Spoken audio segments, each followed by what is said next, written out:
There you go. Well, welcome. Welcome to the Eagle Forum. On behalf of our senior pastor, Steve Riggle, and Grace Woodlands, we want to welcome you tonight. It's going to be a great night. We here at this church believe that Jesus is Lord over every area and realm of reality, including governance. We believe that God raises up kings and removes kings. And God in this country has given us the privilege of voting for what is right and voting for those who stand for righteousness. We believe that the church has a biblical mandate to impact and influence governance with the values of the kingdom. So that's why we are so excited about opening up our doors here to Eagle Forum and having this special moment with these men and women who have stepped into the fire, who have followed God's calling, God's lead. So we're going to begin tonight, because we are in the house of the Lord, we're going to begin with prayer. So at this time, I invite you to stand as you are comfortable, and let's go before the throne of grace together. Heavenly Father, we acknowledge that we come before your throne with boldness and confidence, not because of who we are, what we've done, or what we've accomplished, but because of who you are, because of who Jesus is. God, we thank you for this moment. We thank you for this opportunity we have to talk about your values, talk about the values of the kingdom and how those values can come from heaven down to earth and impact this land. We do pray for this land.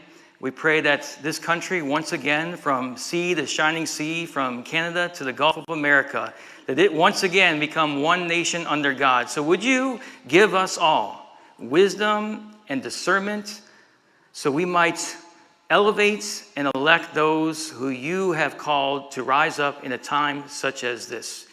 We thank you for these candidates. As I mentioned, God, we thank you for men and women who are willing to step into the fire. But we know that when you go with us, that there is a fourth man in the fire.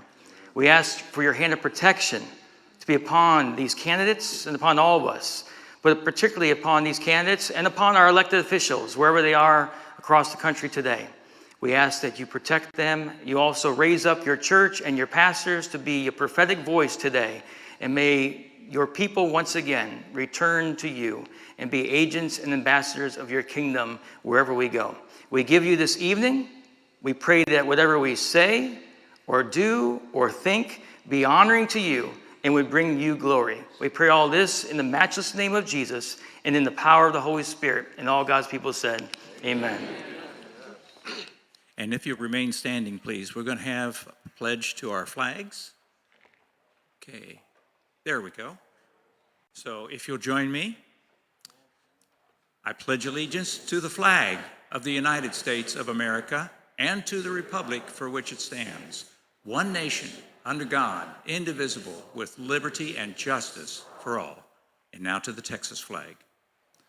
Honor the Texas flag. I pledge allegiance to thee, Texas, one state under God, one and indivisible. Okay, thank you. You may now be seated. Okay, it's good to have everybody here tonight.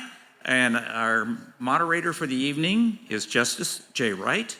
I'm going to be handing this mic over to him in just a moment, but I just wanted to let you know the questions. If you have a question and have not already had a chance to submit it, there is a table just outside the door there where you can submit your question, and we will have those questions submitted in order. We as Eagle Forum don't do the questions. We don't pre-cook the pot. And each candidate, for each question, each candidate will have 2 minutes to answer that question, okay?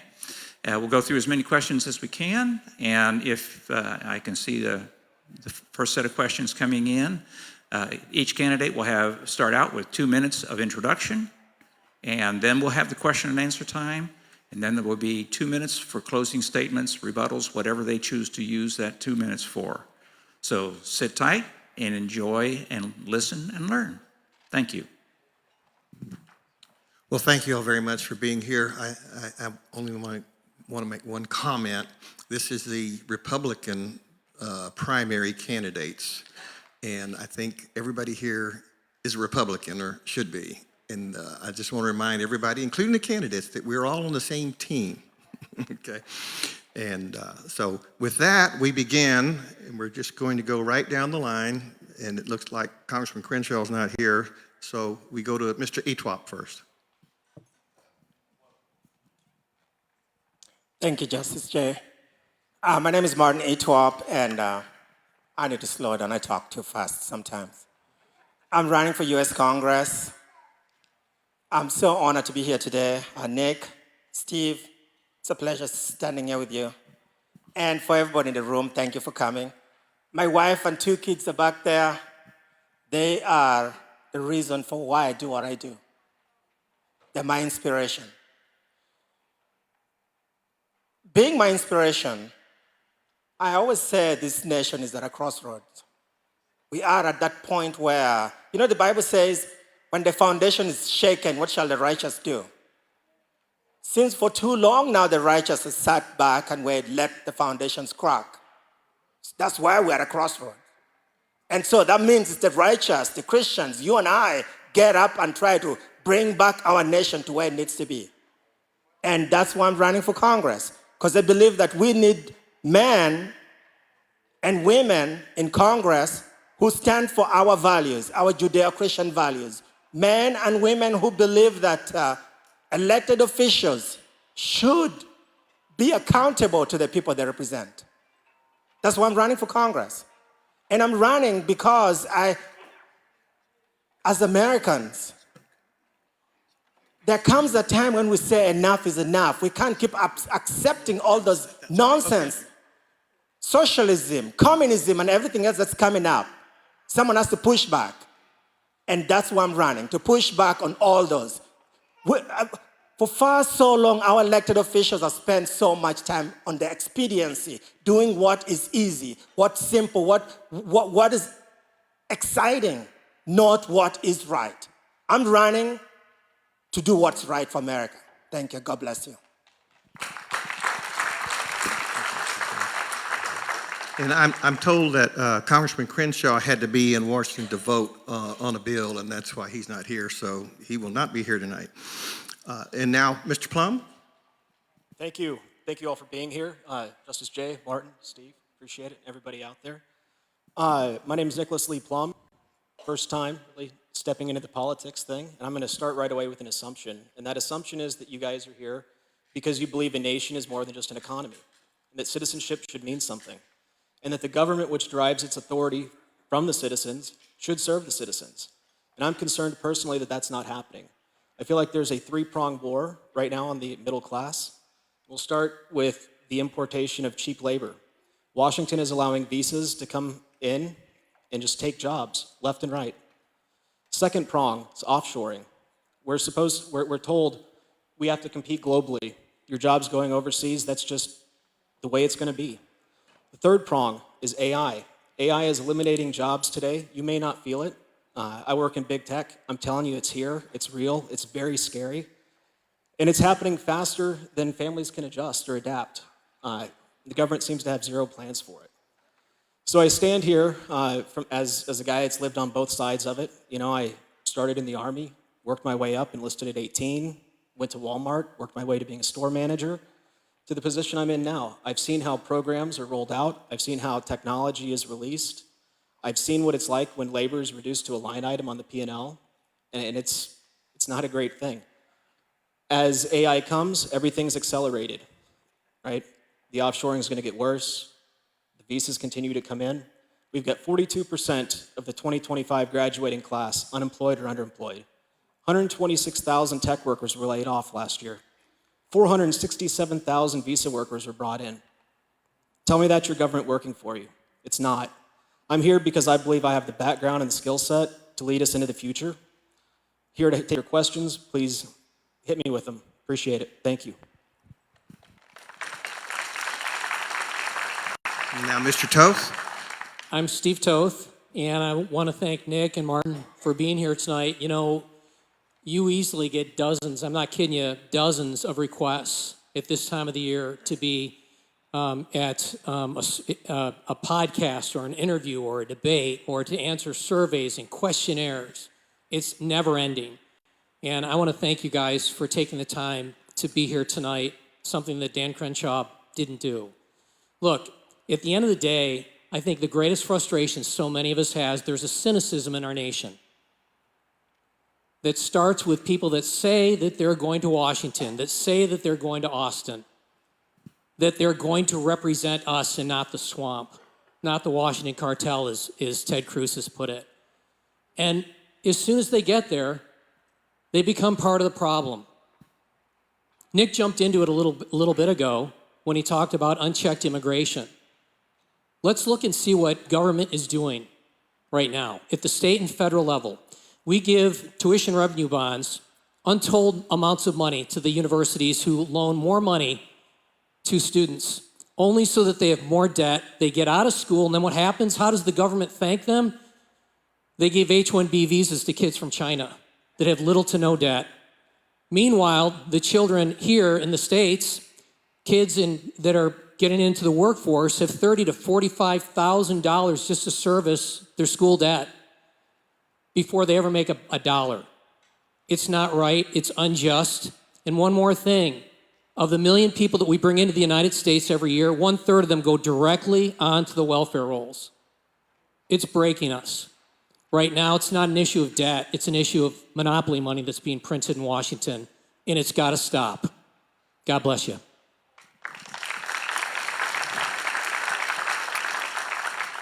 All right. So we have questions that are from the foyer. And if anybody has any questions that come up, you need to go out in the foyer and write them down and give them to Bob. None of them are from me, but I'm going to read them. So beginning, first things first, Mr. Etwop. Same question for all three of you. What are your qualifications for running? It's a tough question. I wouldn't say being a constitutional attorney would qualify me to run. And I would not say that the job I do right now or the kind of work I've done qualifies me to run. I think what qualifies me to run is knowing that we need representation that knows what's going on in the community, feels what's happening in the community, and is willing to stick their neck out and say, I will stand with my community. I've been doing that. I've been sticking my neck out to my community, to the community in Texas. Just yesterday, I was in a hearing that was taking place in Melissa, in McKinney, about a Melissa issue, Melissa ISD. And I've been defending my constituents in the courtrooms, in the helping write legislation. I've helped draft ordinances, and not that is all that qualifies me, but the fact that when you put all this together, plus the need we have in the community, I believe that I have the skill, I have the ability, I have the capability, I have the education to be able to make those things that we see, that we fight with as Texans, make sure that they're represented, they're actually represented. That's why I say I'm qualified. It's not about me. I'm here to serve the people. Thank you. Mr. Plum, same question. What are your qualifications for running? Yeah, well, I think that, for one, I'm an American, so I'm able to run. But why I'm here, why I'm interested in running, is my background really is very common. Enlisting, like I mentioned earlier, working on the front line, whether it's at Walmart, where I was a store manager, or at Amazon, where I am now the head of global AI enablement for the compensation team. It's put me in a position where I've really seen what it's like to be on both sides, right? Whether you're the hourly associate working paycheck to paycheck, or you're the executive making $1.5 billion decisions on how to spend money. Beyond that, I think that my biggest qualification is having an understanding as to where we're headed with AI.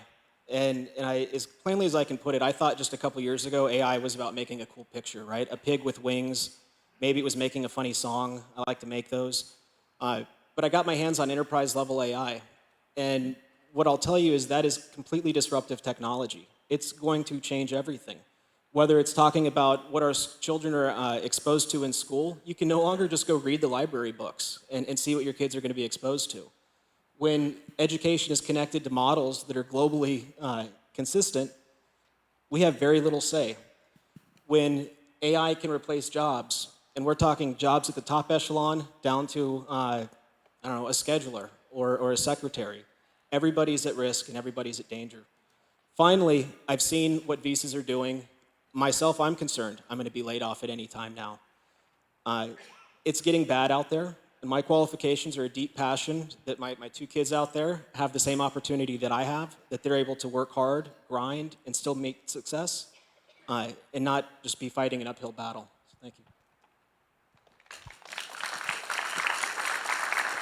So, Mr. Toth, what are your qualifications for running? To start with, I'm a small business owner. 80% of the jobs created in Texas are created by small business owners like mine that have met a payroll. We understand what it takes to meet a payroll.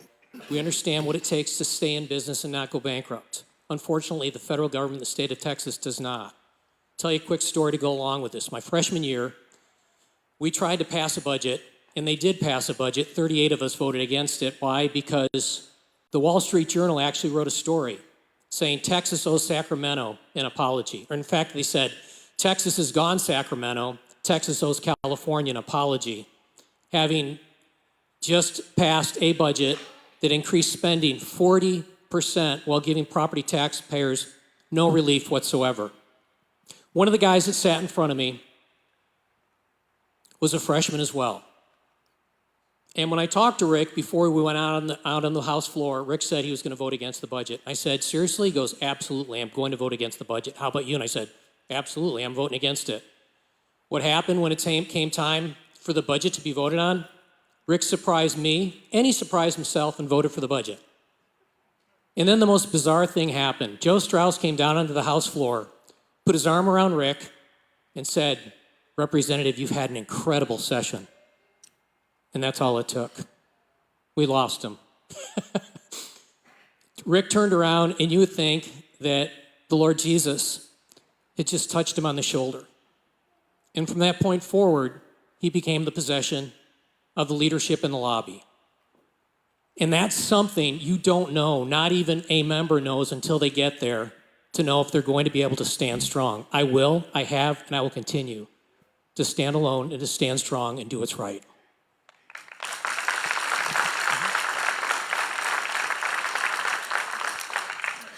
Coming back to Mr. Etwop, the next question for everybody. How can you make a difference? In other words, what's different? What distinguishes you from the other candidates? Thank you for that. You know, I talked about expediency. Today, our elected officials, they do what's easy. They do what the donor class says, not what the people want. They lack foresight. I'll give you an example. In 2022, some of us were talking about having the cartel designated foreign terrorist organizations. And my congressman then and now says you can't do that. But now he's called for designating the cartel a terrorist organization.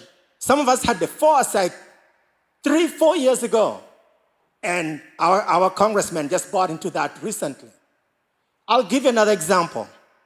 A few years ago, my state representative, I went and asked him, why are you supporting Dade Phelan for Speaker?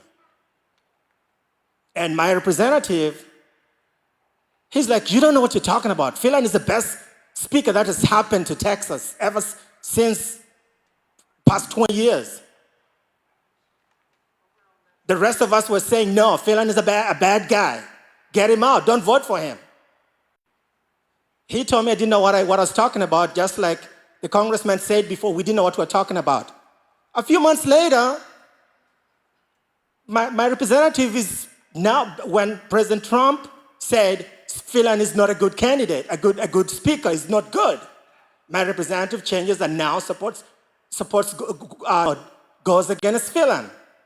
That is not foresight. We need people who have foresight, who could see it. Like I saw then that Phelan wasn't good, or that we needed to designate as FTOs. Thank you very much. Very good. All right, Mr. Plum, how can you make a difference? What distinguishes you?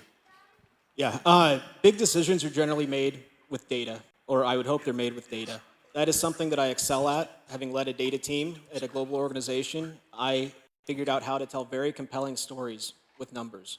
And sometimes that's what's actually needed to gain consensus. A global organization the size of the one that I work at has a little bit more than 435 people that you have to get, to align on things. A little more than half of that. Just give you an example. I started talking about H-1B visas because I saw what it was doing last November. If you think back year and 13 months ago, really no one was talking about it. Now we've got Project Firewall, we've got USDOL focused on it, we've got actual reforms to the way the lottery is done, and that is just through simply sharing the data that I have access to as a common citizen. If you give me the authority to go in and actually access real data, I guarantee that I will paint a picture so true that it won't be able to be ignored, so clear and so vivid. Beyond that, just the visa thing, I believe I excel at fraud detection. One of the things we're all seeing right now is what's happened in Minnesota. $9 billion. It's ridiculous. It's crazy. That's what I did on the inside. With 3 months, I found 3 months of data, I found $750 million in fraud. It's all over the place. You just have to have the technical acumen to be able to find it. You have to have the business experience to know which questions to ask. And you have to be able to paint the picture that brings people along with you and forces them to do the right thing for everybody out here. Thank you. Thank you. Now, Mr. Toth, how can you make a difference? What distinguishes you? The willingness to stand alone and not feeling like when you go to Austin or you go to DC, you need to be loved and liked. Everyone likes to be liked. Everyone wants to be loved. Go buy a dog, I think it was Harry Truman that did that, right? Mm-hmm. You've got to be willing to go and stand alone. I am so tired of people that are all about Trump and are on the Trump train when Donald Trump's in office, but are trying to derail Trump's agenda when Trump is not in office. There are clear, consistent leaders that have a clear, consistent message. You know where they stand, no matter who's in the White House, right? That's the kind of person that we need. In 2026, when I'm sworn in, we're gonna have 2 more years of Donald Trump. We may, or we may not, lose the House. I believe we're gonna hold it. Because of what we did with the big, beautiful maps in Texas, I really believe that we're going to hold the House. We may even pick up some gains in California because they've thinned their margins so tightly because they wanted to add 5 more seats. We're going to pick up seats. I believe we hold the House. But even still, we've got to have people that are willing to stand alone, willing to do the right thing, and are willing to stand with the president in good times and in bad times. Okay. So they've asked that we sort of rotate the first question. So we're going to go to Mr. Plum with this question. The writer says, our faith drives everything we do. What Bible verse represents God's call on your life? Yeah, Jesus wept. I mean, I think that's one that I like. It's the easy answer. It's nice and short. But, I think that it's really the humanity of it, right? It doesn't matter who you are. If Jesus can cry, if Jesus can, bring himself to that, I think it's a very eye-opening situation for us. We can go beyond. We can, for God so loved the world that he gave his only begotten Son, so that whosoever believeth in him shall not perish but have everlasting life. I think that those are two that I retained that really, I don't know, kind of, that's it. That's what I got. All right. Next, Mr. Toth. I'll leave the first part off. What Bible verse represents God's call on your life?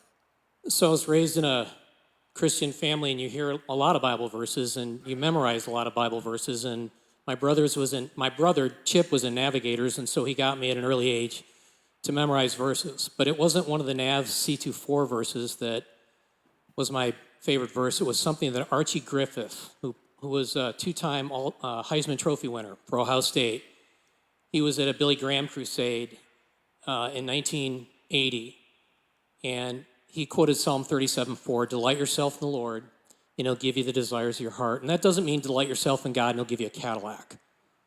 It means fall in love with the Lord, and he's going to change the want to on your heart. And if there's any single thing that I share with young people, is that verse. Why? If you want to know direction, follow God, love him, obey him, walk in honesty and openness and transparency before him, and he'll tell you what to seek after. It's not all that confusing. People are like, it's so difficult to know what God wants in my life. And I'm like, no, it's not. Just fall in love with him. Have a pure heart, and he'll tell your heart what to seek after. Yeah. So, Mr. Etwop, what Bible verse represents God's call on your life? For I am crucified with Christ. It is no longer I that live, but Christ who lives in me. And that takes me to when the foundations are shaken, what shall the righteous do? I believe Christ lives in me. And if he lives in me, I cannot see the world break down and just stand by and watch. And that's why this psalm that says, the proverb that says, when the foundation is shaken, what shall the righteous do? That is why that's the basis for my campaign. Because since Christ lives in me, I'm choosing to stand and defend his foundation, the foundation that he's granted to us as Americans. Thank you. Very good. So for the next question, we'll go to Mr. Toth. And this is the question. Can someone explain the potential effects of lobbying on our current anti-SLAPP laws? What are they, and why is this so important to Texans? What was the last of it? Why is it so important to what? To Texans. Okay. What are the anti-SLAPP laws, and why is this so important to Texans? Anti-SLAPP laws? Yes. Or you asked about lobbying. He wants to know the potential effects of lobbying on the current anti-SLAPP law. I don't know of any lobbying on anti-SLAPP laws, but I will share with you the issue of lobbying. I've got a bill that I've been trying to pass for 4 sessions. If you pull your phone out and you Google search Veterans Administration Suicide Report June 2015, then go to page 41 on the report, you'll see veterans that have been diagnosed with post-traumatic stress, clinical depression, and substance use disorder. Those that get treated, those that don't get treated. Those that get treated with SSRIs have a 50 to 90% higher suicide rate than those that don't get treated. And so all I want to do is study the effects, when we lose someone, what SSRIs, what drugs were they on? When I introduced that bill, 24 hours notice, dozens and dozens and dozens of veterans showed up to testify for that bill. And Sinfronia Thompson said, "Steve, great bill, we're going to vote it out tomorrow." The next morning I said, "Mrs. T, when are we going to vote my bill out?" She goes, "What bill was that, Toth?" And I said, "Seriously, they've gotten to you already?" She goes, "No one likes your bill, Toth. The Psychiatric Association, Texas Medical Association, Texas Hospital Association, Big Pharma does not like your bill. We're not going to vote it out of committee." And for 4 years, I tried to get that bill voted out of committee. So this year, I got it attached to a bill as an amendment, and it passed out of the Texas House 144 to nothing. And you know what happened? Big Pharma killed it over in the Senate. That's the evils of lobbying in the state of Texas and in the United States. We're losing veterans. We'll lose more veterans in peacetime than we are in wartime because of the way that we're treating our veterans. It's criminal. Thank you. All right. Mr. Etwop, can you explain the potential effects of lobbying on the current SLAPP, anti-SLAPP laws? What are they, and why is this so important for Texans? So the anti-SLAPP law is near and dear to me because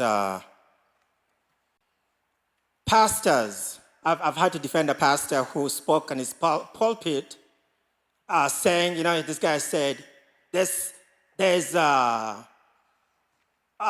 Democrats running in the Republican primary. Then he called them Marxists. He called them Marxists or something like that. This guy had voted as a Democrat previously, and the pastor just said, hey, some Democrats are running in Republican primaries. This Democrat goes and sues the pastor. Of course, this Republican sues the pastor. And pastor he couldn't afford an attorney. So we went and defended him, and we used the anti-SLAPP law. Texas has the strongest anti-SLAPP law in the United States.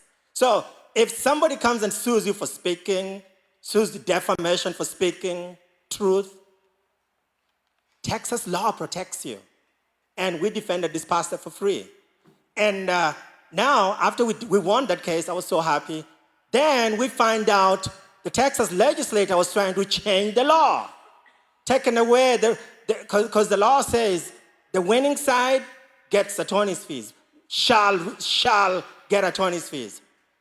Texans for lawsuit reform decided take away shall to make it may. Why? Because if you say may, the judge is not going to award attorney's fees to this little guy who defeated a big corporation. That's a big problem with lobbyists. And unfortunately, guys, I'm going to say it. Texans for lawsuit reforms during Steve Toth's time, they were one of his biggest donors. But I do not trust TLR. They are not for Texas. They are not for Texas. Thank you. All right, Mr. Plum, Yeah. can you explain the potential effects of lobbying on the current SLAPP, anti-SLAPP laws? What are they, and why is this so important to Texans? Yeah, honestly, I probably can't explain it very well. I'm glad to go after a lawyer here that maybe I can steal some of his answers. I'm going to hit on the part about lobbying and how it impacts Texas. IT Serve, I don't know if you ever heard of them. They are a foreign lobby, effectively, that donates millions and millions of dollars to Governor Greg Abbott. As such, they have brought in tens of thousands of foreign visa holders to replace jobs. I really believe that lobbying your donors change people's actions. That's why I'm self-funding. I mean, I've taken about $156 from my family. I'm going to try to do things the old-fashioned way, knock on doors, because I think it can happen. I think if you have a message that's real, and if people actually believe that you're there for them, you don't need the lobbyist. I think if you speak the truth, the First Amendment should protect you. I think that's where the anti-SLAPP laws come in. But I can't tell you, the mechanics behind it. I could read it, learn it, and get back to you. But I'll just close on lobbying in politics is out of control. This has become a very monetized game, and it locks a lot of people out, a lot of really qualified people out. And I would love to do anything that I could to change that, change the funding that's going into politics. So thank you. Thank you. All right. So now we're back to, have you spoken on that, Toth? Yes. We started with you, so now we're back to Mr. Etwop, right? So, for all candidates, how has your community involvement helped shape your leadership skills? What nonprofit volunteering have you done? I've worked with Citizens Defending Freedom. Actually, was one of the attorneys, both as a paid and as a volunteer. And I've worked with Montgomery County Pachyderm Club. I have actually, recently a friend of mine just started, I'm on the board of his organization, an organization that takes care of when emergency happens. He's a first responder, basically. No, we call ourselves second responders, seeds of kindness. So he used to get on his trailer and drive to emergencies. And he was tired of making phone calls. Hey, could you donate? Could you donate? So then we started a nonprofit organization. So it's not on him. And I'm on the board, and we're doing a great job. And I don't remember the other part of your question. What nonprofits volunteering have you done? Yes, so I've done that, worked with Seeds of Kindness. Actually, not just that, during election season, actually, in the last November elections, I was the contact attorney for the GOP in the entire state, free of charge. So everybody was sending stuff to me saying, oh, this is going on. Harris County, I have data and data and data from all the things that were going on. I was getting called from Williamson County to emergencies, get on the phone call with a judge because of issues going on. So I have done that. That's volunteer, and I'm proud of what I've been doing in my community. And how has that affected me? It's made me realize how much need we still have in the community. It's also made me realize how much I need to listen to my community, not act on my own, but go see what the need is and answer and respond to those needs. Thank you. All right. So, Mr. Plum, how has your community involvement helped shape your leadership skills, and what nonprofit volunteering have you done? Yeah, so I'm from Kerrville, Texas. There's a music festival out there. It's a nonprofit called the Kerrville Folk Festival. I went to the first one of those when I turned 18 back in 2002 and have been involved with that organization ever since. Last few years, I've gone out and spent 3 weeks. It's a 21-day long festival. I get out there early, stay late, help clean up, donate, and take on very simple jobs. I run what's called Mixmaster. If you come into the folk festival, I'll give you your wristband, issue your RV park pass, and really just intermingle. It's an opportunity for me to step down from that executive rung and really connect with folks that probably would never be in this room. It's not a very conservative group. I don't know if you know anything about the story there, but a lot of people call it one of the biggest socialist experiments ever in America. And I go there and listen. And I think that's the key thing. You have to be able to listen to both sides. You have to be able to take from both sides. And you have to be able to hold true to who you are.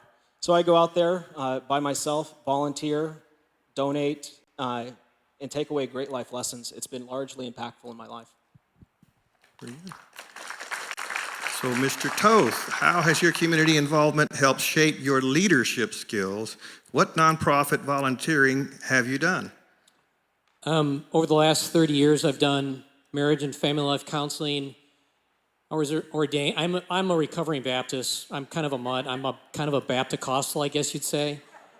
I was on staff at Fellowship of the Woodlands. I was the Marion and Bearing pastor, and I've loved doing that. I went back into the marketplace, but realized I really had a heart for involvement in ministry, so I helped a friend start Emergency Ministry Skip Strauss, which is a ministry to first responders with post-traumatic stress.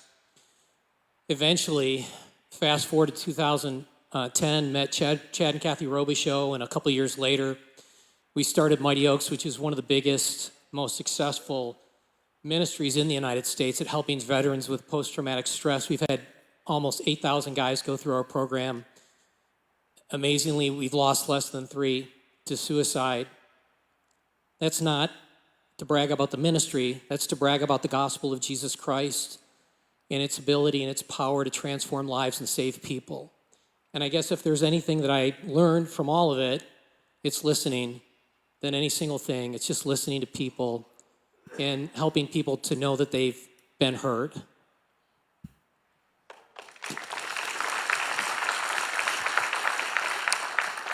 Thank you. All right, the next series of questions will go starting with Mr. Plum. And I would like to go ahead and knock out 2 of them because they're potentially brief, okay? One is, how much of your campaign funding comes from within your district? And the second question is, how do you feel about term limits? Yeah, as I said, all but $156, and that's my cousin out in Florida, and that's my sister in Georgetown. The rest of it's coming from me, so all in Harris County. Term limits, I absolutely support them. I think that one of the things that folks fail when they do is they trying to boil the ocean usually never works. When you set out to do something and it's time bound, you usually remain more focused on things. I'll be very clear what my focus is. First bill I would introduce is much like Chip Roy's, if it's not passed, be a Reclaim Act to restore employment and citizenship laws through accountability and integrity and moratorium. I think that can be done in 2 years.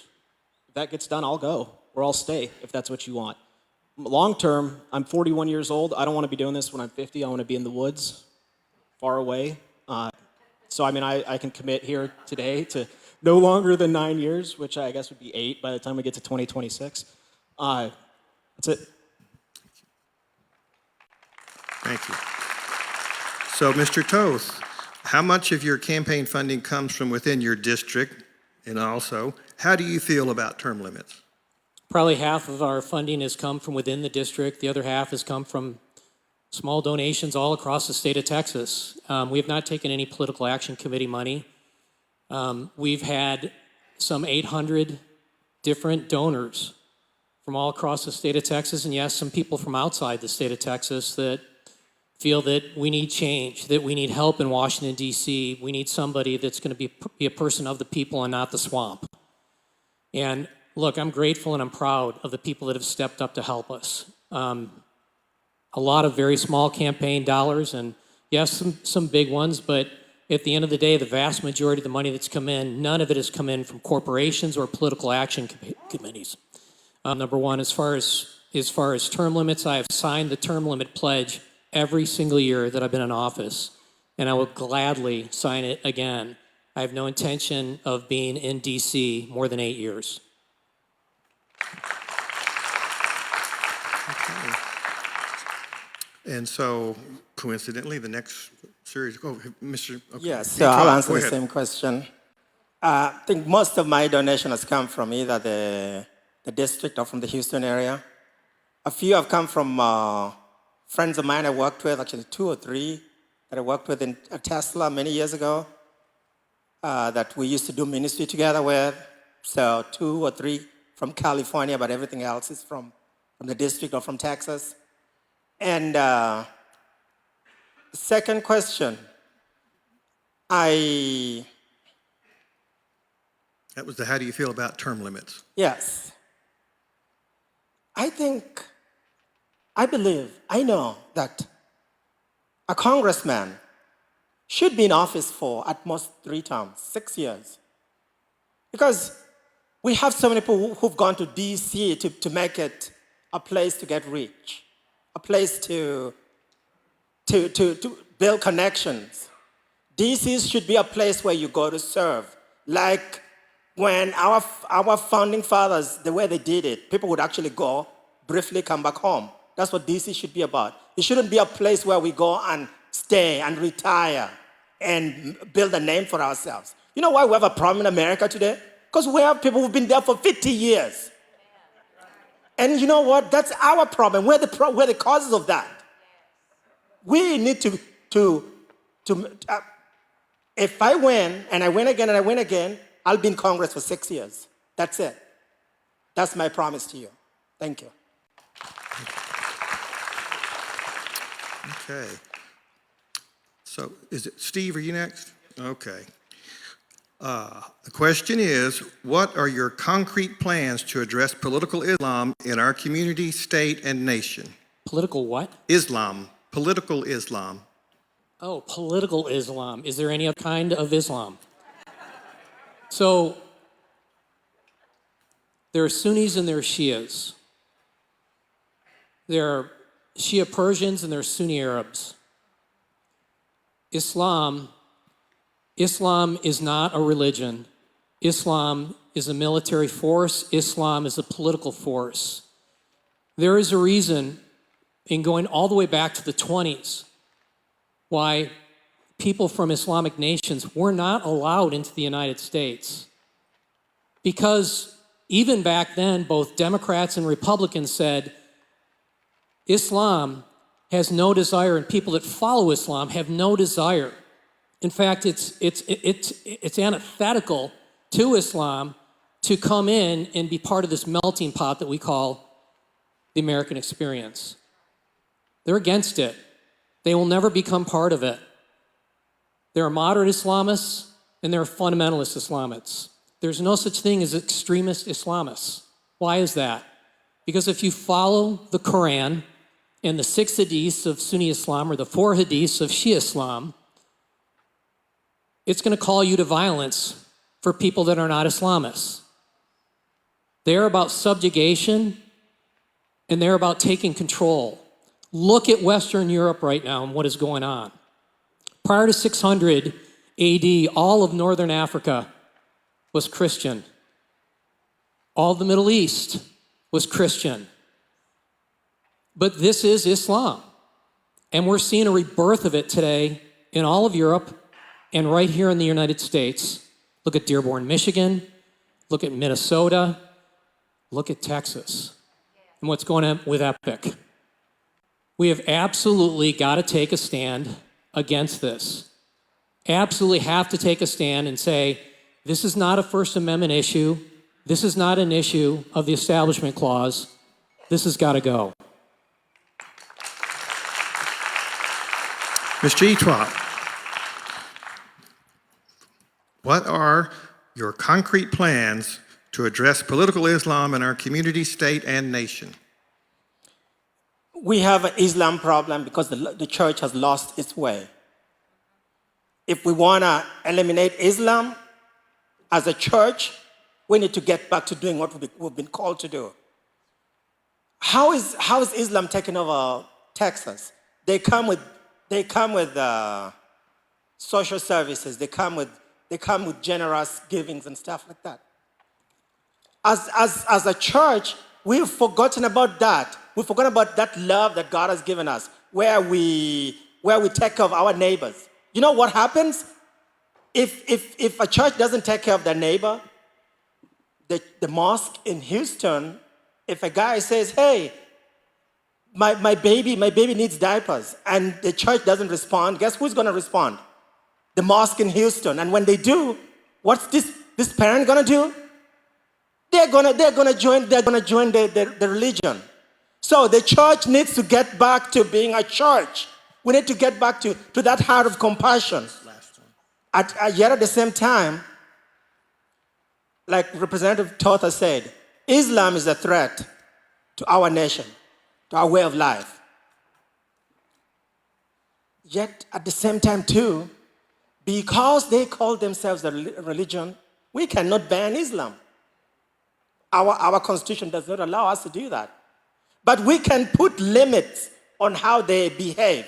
We can say you can't have those, because very soon if we don't do that, there's going to be all those five times a day of prayer, loud, annoying prayer. So we need to start putting safeguards for when things like that are coming up. We need to stop just selling land to anybody and everybody. We need to vet in Texas who we sell our land to. Then we'll get rid of things like that. Thank you. Mr. Plum. Yeah, Steve was right. Up until 1920-ish, was locked out. And then something happened. Henry Ford needed cheap foreign labor, right? And what did he start doing? He started importing from these countries. And when you bring a guest in the door that doesn't agree with you, you're inviting the problem. So the very first thing I would do, I said a second ago, is I would shut down immigration. I would introduce a bill that says we are not taking any more visa holders. We are not taking anybody else in. We are going to clean our house first. I was in Gitmo the day that President Obama was inaugurated. We go and eat at the galley, right? It's the dining hall. We watch the inauguration. After that, I went and changed out of my dress uniform into the fatigues to go into the prison camps. As I walked into those camps, the detainees were literally, I'm not making this up, they were banging on the walls chanting, Obama, Obama, right?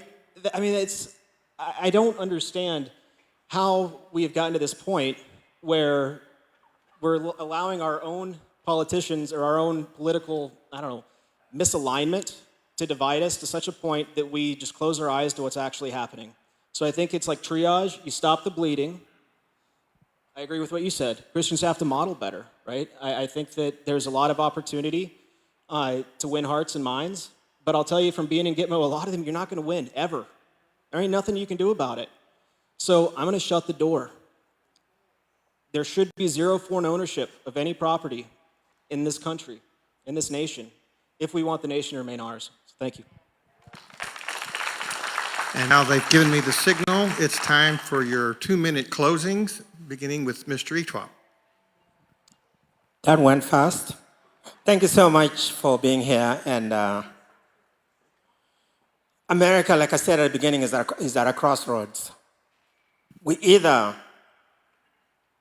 fight back, fight hard, and elect people who are willing to do that, or we stay with the status quo. We either find people who have the insight and the ability to look at what's coming and what could happen, or people who've been doing the same thing over and over. It's past time we elected career politicians. America needs new blood, new people who understand what's at stake. That's what we're fighting for right now. Today, everywhere you look, yesterday someone tried to run down an ICE agent. Their life was lost. People are so disrespectful of our law enforcement. Our immigration system is so broken. The entire government system, there's no accountability. You know, our elected officials, they only come to us when it's election time to consult us. We can't be doing that. We need people who are going to come and present the report card back to you and say, this is what you sent me to do, and this is what I did. And not just that. Not people who bring report cards that are just meant to win the next election. We want actual results. That when you look at it, you know there's consequences for when things are not followed. Not like our legislation today, like in Texas, where people pass laws that don't have teeth. That's why I'm running for Congress. Elect me, and I'll represent you well. Thank you very much, and God bless. Mr. Plum. Yeah, I'm here reluctantly, as clear as I can be. I am here starting at this level because I don't think there's time to waste. I believe I have that very unique insight into what's happening to best represent all of you. Steve, I agree with everything that you say. You know, I think that you've done a great job. Martin, I haven't heard anything that you say that I haven't agreed with either. There are great choices. I am the only one between the three of us that understands AI. I am the only one between the three of us that is seeing what's happening at the corporate level. It's bad, and it's not stopping. And the problem with that, even if you're not at the corporate level, is the trickle-down effect, right? In October, like I said, 14,000 tech workers laid off from one company. In one state alone, 670 software development engineers were fired that make a base level of about $400,000 a year. Think about the trickle-down economics of that. You take out of your city 670 people that make $400,000 a year, that's going to trickle down to the guy that sells swimming pools. That's going to trickle down to the lawyers. That's going to impact everybody. Secondly, people are now starting to figure out AI. The job replacement is just going to pick up and get faster and faster and faster. And the government doesn't have a plan. They're talking about standardizing models and looking at what input or output you get from ChatGPT. They're not talking about the jobs that it's eliminating quicker than the middle class can adapt and adjust. It's a unique set of qualifications that I bring. And honestly, I truly believe if we don't fix it now, it doesn't matter in 2 years from now. So I hate to be the bearer of bad news. We are in a time-oriented situation, and I hope I can convince you all of that. Thank you. And Mr. Toth. Let's go back to 1980, 46 years. In 1980, were we talking about gender mutilation of kids? No, we weren't. Were we talking about men and ladies' restrooms? No, we weren't. Were we talking about men and girls' sports? No, we weren't. Were we talking about teachers encouraging kids to transition without mom and dad knowing about it? No, we were not. Yet during that same 46-year period, Republicans and Democrats have held control of the House and the White House for the same period of time. So why is it that we've moved so far to the left over a 46-year period when both Republicans and Democrats have held power for basically the same amount of time? And this is the reason. When Republicans win elections, they take office. When Democrats win elections, they wield power. One of the things that is exciting this country about Trump's bold leadership is his willingness to wield power. It is the reason why young people, Gen Z, are voting Republican in record numbers. It is the reason why Turning Point has been exploding across the United States. I'm not ashamed to stand with Trump and to see Republicans wield power. Democrats need to be defeated. They don't need to be acquiesced to. We don't need to apologize for what we believe. It's what made America great. It's what made us the greatest nation in the history of humanity. And I'm going to continue that. God bless you, and I appreciate your vote. Thank you, gentlemen, very much. And we are now in a 10-minute recess, I guess. Intermission, they want to call it, okay? When I'm in court, it's recess. All right. If everyone will please take your seat, we will begin our second forum of the evening. This is the forum for the County Republican Party Chair. And both of the candidates who are on the ballot are here. And as you settle in, I'm going to just remind those, in case some of you were not here at the very beginning for our previous forum, each candidate will have 2 minutes with an opening comment, followed by a period of questions that have come from the audience as submitted in the foyer. If you have a question, have not already turned it in, you can feel free to step out, submit your question out in the foyer. And then after the question and answers, they'll have 2 minutes of a closing statement, and that will complete the forum. And we do have a third forum tonight, so don't get weak-willed. And now I'm going to hand the microphone over to Justice J. Wright. Candidates, welcome to the forum. And we will start with Mr. Baker. We're in alphabetical order. If you want to go ahead and no, we're doing alphabetical to start. And introduce yourself, and you've got 2 minutes for your opening statement. Well, thank you very much. I'm really glad to see y'all out here today. It's great to be here, actually. I don't know if a lot of y'all are aware or not, but I was chairman of this organization for 4 years a while back, and my dad was chairman before me. I used to actually lead these forums for several years, and feels good to see some familiar faces, and it's good to see some new faces, too. I'm Scott Baker. I'm running for county chair. It's the head of the Republican Party. It's the only elected countywide party official position. In case you're not aware, a lot of folks don't actually know what the county chair does, and they don't know what precinct chairs do either. It's one of my missions is to help educate people. I've been in the party for 20 years. I've been active. I am a veteran. I'm a conservative. I'm a Republican, lifelong Republican. I actually helped my father when he was a precinct chair in Clear Lake when I was growing up. So I've been involved with Republican politics my whole life. I know a lot about how it works, what it takes, and what to do with the job. Part of it is data. I do AV engineering for a living.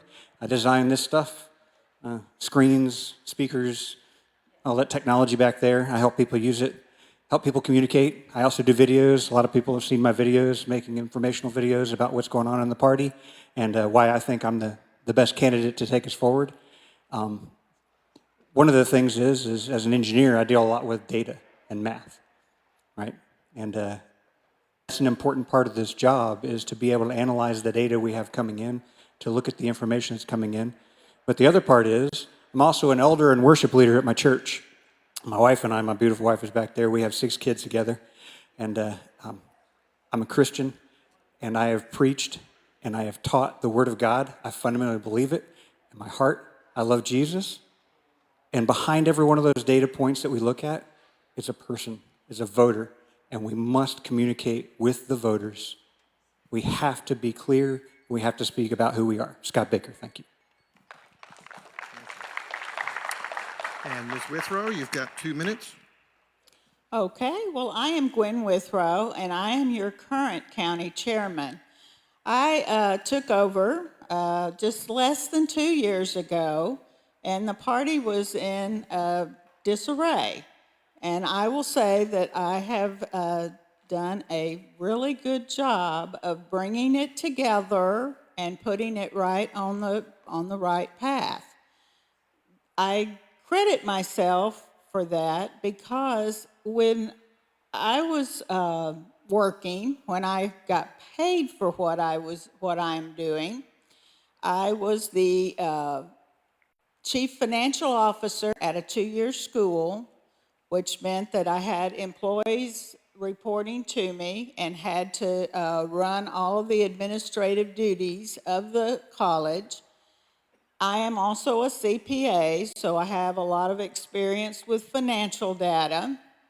And the party was pretty much broke.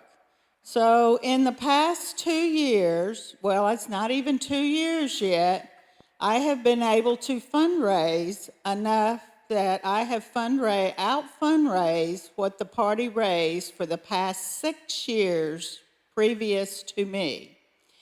I brought the party together where they're meeting together. I have a new office that the party is using to accomplish its duties. And we brought the gala back. This was something, actually, it's surprising, but we did this in response to what the Republican women asked us to do. So I really would appreciate your support in allowing me to be back for the next 2 years so that we can accomplish what we need to accomplish to make sure that we win those midterms that are coming up. Thank you. All right. So first question, it's for both candidates, but we'll start with Mr. Baker. How would you describe the role of the county chair? Well, fundamentally, the role of the county chair, we actually have 3 duties, right?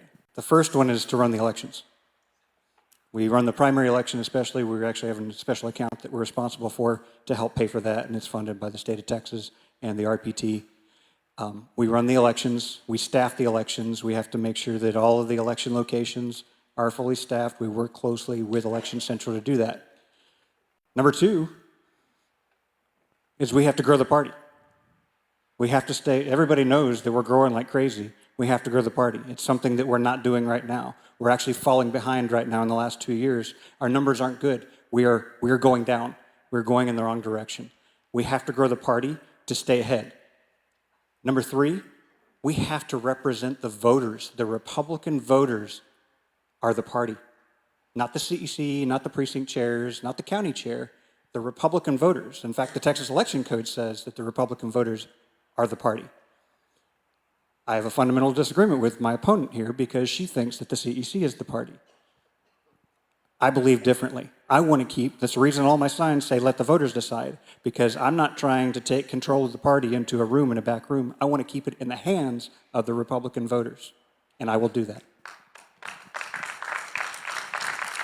Ms. Withrow, how would you describe the role of the county chair?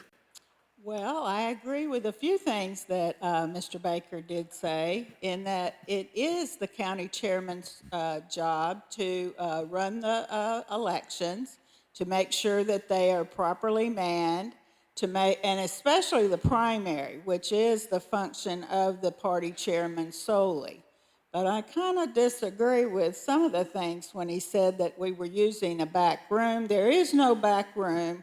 I fully believe in the voters of Texas, and I have worked hard to represent those voters. That is why we need the party together and working to promote the votes. Now, one other thing that Scott did forget that the party chairman does is he or she is responsible to put the people on the ballot. Every one of the candidates that you will see on your primary ballot were put there by myself. They all have to be, I have to sign off on their application, review their application, and make sure that they meet the qualifications and that the ballot is properly put together, which I've been doing the last few weeks as I've been doing all these forums. So that is why in very short while you will have a ballot that you can look over to see who are the candidates on your ballot. So it is very important that each one of you vet these candidates. It's not my job to pick who is the candidate that you vote for, but it is my job to make sure that they're out there in front of you so that you can make a wise decision, because we want to beat the Democrats in November. We want the best candidates. Well, if you want to hold that microphone, I'm going to go ahead and give you the start on the next question. Kind of a two-part question. Can you explain what the County Executive Committee is?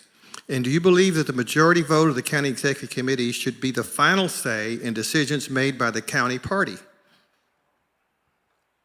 Yes, I do. That is one reason I ran to a year and a half ago, is because we were having a problem in that the party chairman thought that his decisions were final. I do not believe that. I believe that the precinct chairs, who are the closest elected officials to each and every one of you, and they come together in the county executive meeting and they make motions and they debate and then they vote. And those votes are what comes out of the party, and those are the final votes. Now, the county executive, the chairman, has to do, there's a lot of administrative duties of running that meeting and running all of the other meetings that take place. For example, you will be coming up upon your preparation to go to the state convention, which is coming up right after the election. You'll have precinct conventions, you'll have your Senate district conventions, and all of those administrative duties fall upon the county chairman to put together so that you can come forward and we can pick our delegates to get to the county convention. So those are the duties that the chairman performs. Very good. And Mr. Baker, can you explain what the County Executive Committee is? And do you believe that the majority vote of the County Executive Committee should be the final say in decisions made by the county party? The CEC is the County Executive Committee. It is made up of the precinct chairs. The precinct chairs, right now we have 121 as of January 1. 121 precincts. When I started this, we had about 70, I believe. Been at it a while. And we're growing crazy fast. Each one of the precincts represents up to 5,000 voters. The county commissioner's court has to occasionally redistrict that and carve it up a little bit more and change it. That's why we have 121 now as of January 1. They are the representatives of the Republican voters in the party governance. We're like the governing board of the party in the county, but we are not the party. This is why I disagree with the statement that the CEC and the majority is the final say. No, the voters are the final say. It is our job to inform the voters, to make it clear, to let them know what's going on with our state representatives, with our ballot propositions, with our local county government. That's what I stand for. Not the CEC taking things and taking decisions in the back room, not trying to kick people off the ballot like my opponent did. She actually did. She'll say here that she did not kick anybody off the ballot. It's true, she did not kick anybody off the ballot. It's because I stopped her. I have the documents to prove it from their meeting minutes. You don't have to take my word for any of this. The facts are clear. They tried to kick the two candidates off the ballot. They tried to disenfranchise voters in Montgomery County under her leadership. That is a fact. It is undeniable fact. It is simple math that we are falling behind in elections. We must turn out the vote. We must communicate with the new voters in the county, and we must represent our voters not disenfranchise them, not remove people from the ballot because we want our buddy to win. That's what's happening now. It's why I'm running. Thank you.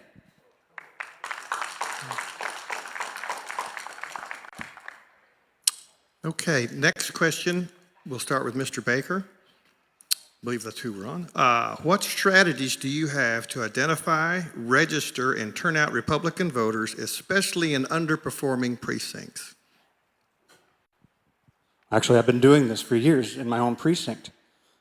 My goal is to defeat Democrats at the ballot. We absolutely have to stop the Democrats, and the Democrats have ground game. As we grow, as we become more densely populated, that gives the Democrats an edge. If you don't understand the demographics, I'd be happy to go into it another time with you. But that gives them, they have huge ground game advantage in densely populated areas. That means we have to have a rock solid ground game. And that can't just be about text campaigns. $190,000 we've blown through. We're losing our new voters. We're not getting them out. We actually lost 3,000 voters in November versus what we did in 2023. That means we're losing it. Her reliance is on, we're going to do text campaigns. I don't know about you, but I don't need another faceless text message to fill up my inbox. What we need is troops on the ground. One of the things I want to change is I want to stop having so many CEC meetings. We have monthly meetings to pass useless resolutions and pat ourselves on the back and talk about how great we do. I'm going to stop that. We're going to go back to quarterly meetings. If we actually have business, we'll call it a special call business meeting. That's thousands of man hours. If you think about it, 2-3 hour meetings monthly, plus steering committee meetings, plus committee meetings, literal thousands of man hours we're wasting time in meetings that we should be out in the community and shaking hands and saying, hi, I'm a Christian conservative Republican. Come vote with me. We should be out at events. We should be out doing voter drives. Dr. Wally did voter registration drives. We would staff, with the help of the Montgomery County Republican women groups, who are just absolute troops, would do voter registration drives and go out and shake people's hands and say, hi, are you new to the area? Are you registered to vote? Are you a Republican? Let me tell you about what we believe. We don't do that anymore. I want to bring it back, as well as our youth outreach. I love Charlie Kirk. Charlie Kirk was not afraid to go talk to people. I'm not either, and we shouldn't be as a party. Thank you. Ms. Withrow, what strategies do you have to identify, register, and turn out Republican voters, especially in underperforming precincts? Well, I ask each and every one of you to look at the Republican table that is out in the lobby, and beside it we have what we call the big red dot, which proves, if you look at those statistics, that we did have an extraordinary large turnout. Those of you who stood in line probably saw that. So we are turning out the votes, but that doesn't mean we are finished by any means. We actually have a committee that's called the Victory Committee, and it will kick in after the primary. It doesn't function before the primary except for fundraising. After the primary, it will kick in. And believe me, there will be a lot of activity making sure that we get those ballots out in November. That is very important to me. That's what I was very, very concerned about last time. I know we had Trump on the ballot and that drew people out, but it wasn't enough. I really, really, really wanted turnout last time, and we worked hard to get it. Now, he talks about those text messages, and we did buy some software, and we are going to use it to notify voters who have not gone to the polls, who usually vote. So that is the reason that we do that. So he doesn't like that, but it does work, and it has been proven to work. And everything that we did last time from the Victory Committee, I just could not be more proud of the work that was done on that committee and getting the votes out. We are doing that. Now, if you can hold the mic, I think it's your turn to take the question first. What have you done to raise money for the party? Well, as I've already described to you, I have raised more money in a year and a half than has been raised the past 6 years by any of my predecessors. So we are doing a really good job in that area. One of the reasons for that is because in the previous biennium, when it was fighting going on and the party was split, we could not get statewide candidates to come and work with the party. So since I took office and we have put the party together, we no longer have that problem. We have statewide candidates. We are working on many ideals to bring forward to you all of these candidates so that you can get to know them and you can get to meet them. And we have lots of ideals for fundraising so that we have the money for that victory committee that I was talking about. All that stuff that we do takes money. Now, I do agree with Scott on, believe it or not, I agree with him on something. It does take being out on the parking lots, shaking the hands with voters. And that's something I actually really enjoy doing. What I did in the last couple of elections here in Montgomery County is I just toured all the different locations to see what was going on in each of the early voting locations. So I would be there for just a few, I didn't stay all day, but I went to all of those locations. And I would see what the people were doing there and helping them give out their push cards and everything. I just want to say one thing. Our worst performing precinct is Scott's. Okay, Mr. Baker, That's false. the question is, what have you done to raise money for the party? I've done a lot of things. I haven't spent as much time in the parking lot because I'm usually actually running the election at my booth. I've done that. I've actually run more elections than I can even count. I've got the stack of the documents you got to keep afterwards and all the paperwork and everything. But I've also participated in just so many fundraisers, so many events, so many activities. I'm not participating in the fundraising under Gwen Withrow. Because I'm not going to give money for it to be used to kick my candidate off the ballot or to use party resources against our candidates, which it's being used 100%. They've just voted a couple of months ago to deny support to 2 of our elected candidates. Again, I have the documents.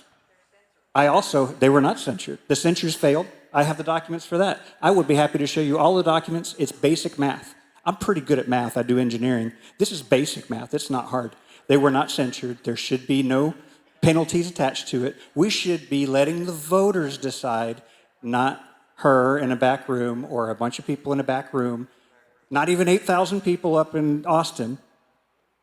The voters. You know, I'm not worried about all the statewide candidates that we can feed money from. I'm not worried about blowing through $190,000 to get worse results. I have the data right here. I can show you. We went down in turnout. That's bad. That's a problem. $190,000, more money than, congratulations on raising $190,000, but you know, I'm a conservative. I'm a fiscal conservative especially. I think we should be wise and frugal with our money. I work in corporate world. If I went to my boss and said, hey man, I spent 6 times the funds of any of my predecessors and got worse results, my boss would say, might be time to look for a new job. That's what I'm here saying. Might be time to look for a new job. I think we need new leadership. We need new direction. We need to get the party out of putting their thumb on the scale in the primary election. And we need to support all of our Republican candidates in the general election. Very good. Okay, I believe it's time to start with Mr. Baker. Do you believe Speaker Burrows represents Republican interests well? The Speaker Burrows that was elected as the House Speaker by Republicans and Democrats, no Republican had the votes to win without Democrat votes. It's not a lie. It's true. No Republican had the votes. Both Cook and Burrows were courting Democrats. They don't like to tell you that. They just tried to censure Speaker Burrows. He represents Lubbock. Talk about disenfranchisement. He doesn't represent Montgomery County. He's the Speaker of the House. He was duly elected. He is endorsed by Donald Trump, Greg Abbott, and Dan Patrick. So are Will Metcalf and Cecil Bell Jr., the two people she tried to kick off the ballot. We had the most conservative legislative session in decades this last term. Could it be better? Sure. Could it be worse? Could be a lot worse. Speaker Burrows did the job. He delivered on the Republican legislative priorities. He's not perfect. I'm not looking for perfect. I'm looking for results, and we got results. Thank you. Ms. Withrow, do you believe Speaker Burrows represents Republican interests well? First of all, I have never tried to kick anybody off the ballot. So that is the untruth. So I will say this about Speaker Burrows. Oh, and that is incorrect that it took Democrat votes to do the Speaker vote. They could have elected a Republican. Now that is something, it's really not about Burrows. I really had no thoughts about Mr. Burrows, whether he was the perfect vote or the not perfect vote. It was about, I just don't believe that our House representatives should go down the hall and consolidate and collaborate with the Democrats. I just don't believe that. And if you watch what goes on at the national level in Congress, they don't do that. They have their group, and they keep on negotiating. If you'll remember, this last time, it took quite a while for them to finally come forward with who was going to be their speaker.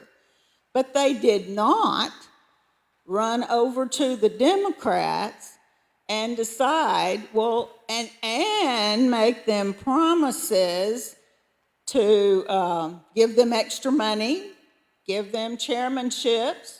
They did not go over there and do that. And I was very much against that.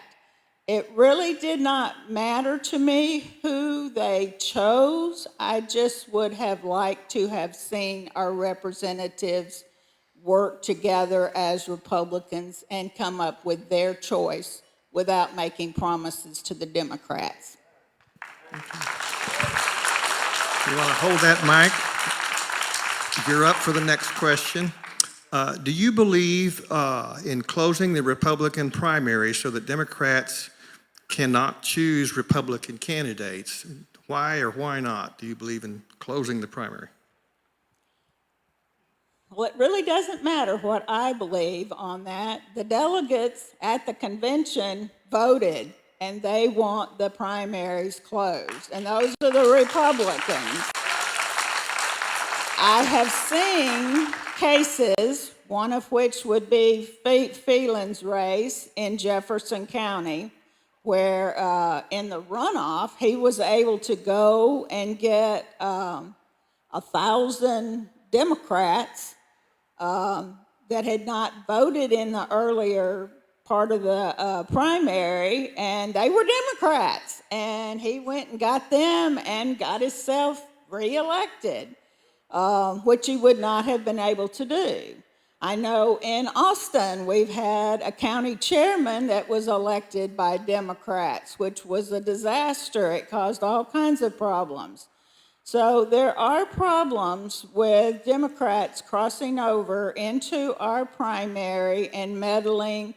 They would be choosing the weakest of the candidates to go against the Democrats, or just the weakest. Like in Montgomery County, we usually don't even have Democrats on the ballot, but they would still be using, electing the weakest of all the candidates. So I don't like it when they do that, so I guess I am against it. But like I said, it's not my choice. The voters have decided on that, and they want it closed. Mr. Baker, do you believe in closing the primaries, the Republican primaries, so that Democrats cannot choose Republican candidates? Why or why not? The primaries are closed. The RPT agrees with me in their fact sheet that they sent out with their plan, which everyone here should read and think about. Because that's one of the things that I really hate about these ballot propositions and these little one-line things. They give you this simple, pithy statement. Oh, it's like, we're going to close the primaries. Okay, well, explain to me, because I went and did research. It's like, okay, what does that mean? What does it mean to close the primaries? How does that work? How does this logistically work? How much is it going to cost us? Anybody ask that question? Anybody think about that? Primary elections cost a lot of money, right? Databases cost a lot of money. Data and integration, reworking the entire registration system of the Republican Party of Texas and the election code, it costs a lot of money. It's going to take time. We have to advertise just to let our existing voter base, 2.3 million. Their plan is based on the state of Idaho. There are 1.8 million people in the state of Idaho. We have 2.3 million registered Republicans in the state of Texas.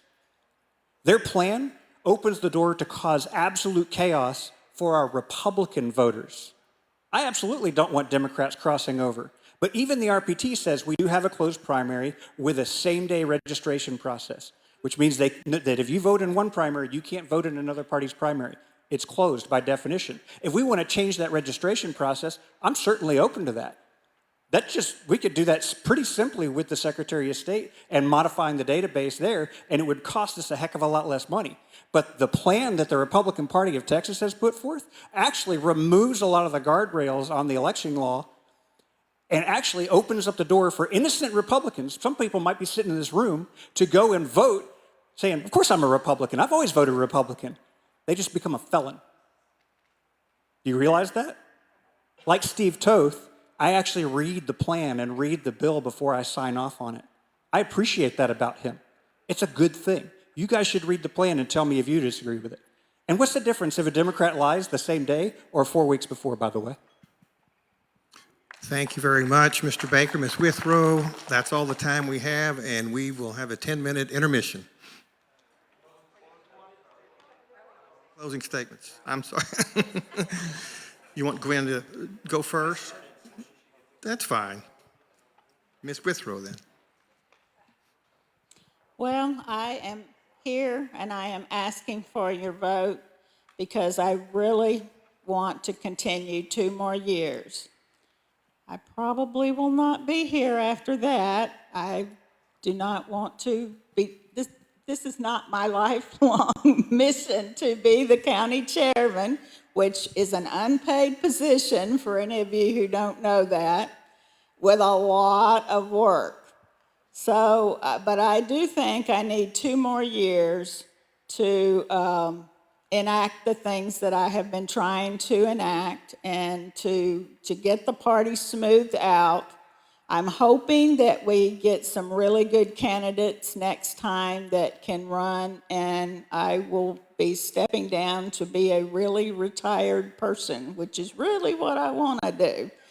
But I just want to say, please understand that the primary is a time when people are up here and they're making comments about each other and all of that. And that is not what's important. What is important is that you keep your integrity and that you follow God's will in your life, which I believe was to bring the party together for Montgomery County, for me. So earlier they asked about that Bible verse, and I just wanted to say that mine was in Esther for such a time as this. That's why I believe I fumbled my way to Montgomery County and had the experience that I did to bring the party together and to enact the items that I did. And I would appreciate your support going forward. Thank you. And Mr. Baker. I think one of the Bible verses I love to live by is, who among you, when he goes to buy a house, does not count the cost? Part of this job is about counting the cost. Part of running for this seat is about counting the cost. I knew it would cost. I would be attacked. I would be called names. I would be accused of things I did not do or did not say. That has happened. But this is important. This party is important. A lot of good people have spent decades building this party. Before 2000, this was a Democrat county in a Democrat state. And the way we changed it, the way we turned it around, was by Republicans going out and with open hands saying, come vote with us. We agree on most things. The Republican Party is a coalition of voters. We don't need purity tests. We don't need people going around calling about who's the real Republican, throwing the word rhino out like it's candy or something. Ronald Reagan, who was president when I was a kid, and I love that man, the great communicator, he said, if you're with me 80% of the time, we should be friends. We agree on so much in the Republican Party. We cannot let the perfect be the enemy of the good. We have to work on things together. There are so many critical issues we face, from local spending to state spending to federal spending, from our social issues. I want to end the practice of abortion once and for all. I'm anti-abortion. I'm not pro-life. I'm anti-abortion. I think murdering children is wrong. I want to end it. That's going to take a lot of work and a lot of time to get there. It's not going to happen with some Hail Mary bill. It's not going to come with just some Supreme Court decision. It's going to come from changing hearts and minds like we did for the last 40 years. Charlie Kirk understood changing hearts and minds. We absolutely have to reach our young children. You have 30 seconds on that. Is that wrong? Okay. He didn't change. We have to win hearts and minds. We have a whole generation of young folks that we have to reach out and let them know what it means to be Christ followers, what it means to be Republicans, and what it means to be Americans. I'm Scott Baker. I'd appreciate your vote. Thank you. And now, Mr. Baker and Ms. Withrow, thank you all very much for coming. And we will have a 10-minute intermission, I'm told. No recess.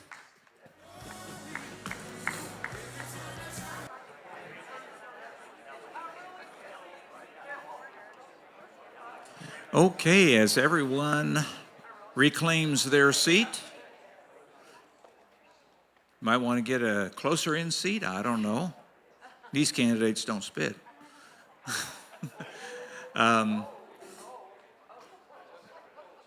And before things get away, I want to mention that even though Eagle Forum is sponsoring this event, there are a number of folks who have collaborated with us. A lot of folks have tables out in the lobby, and you have had an opportunity to go visit them. We'll have a few more minutes after the final forum for this evening. And, of course, don't forget, we got 4 more nights to go. A week from now, we'll have 3 more forums, and right on down the line. So don't miss out.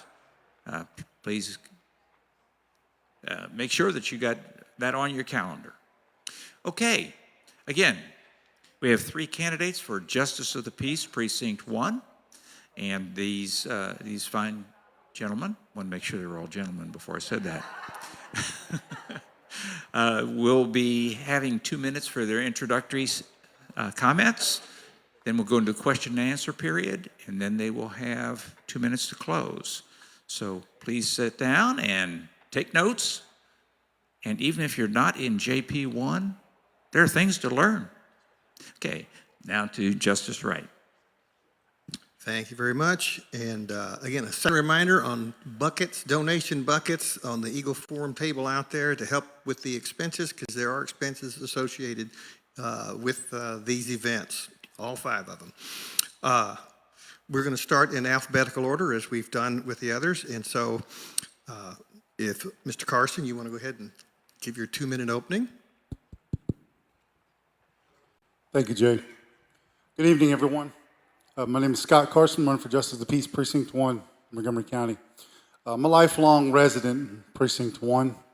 Went to school there, graduated from Willis High School in 1999. Married my high school sweetheart. We currently live in the district and have 2 boys in the district as well.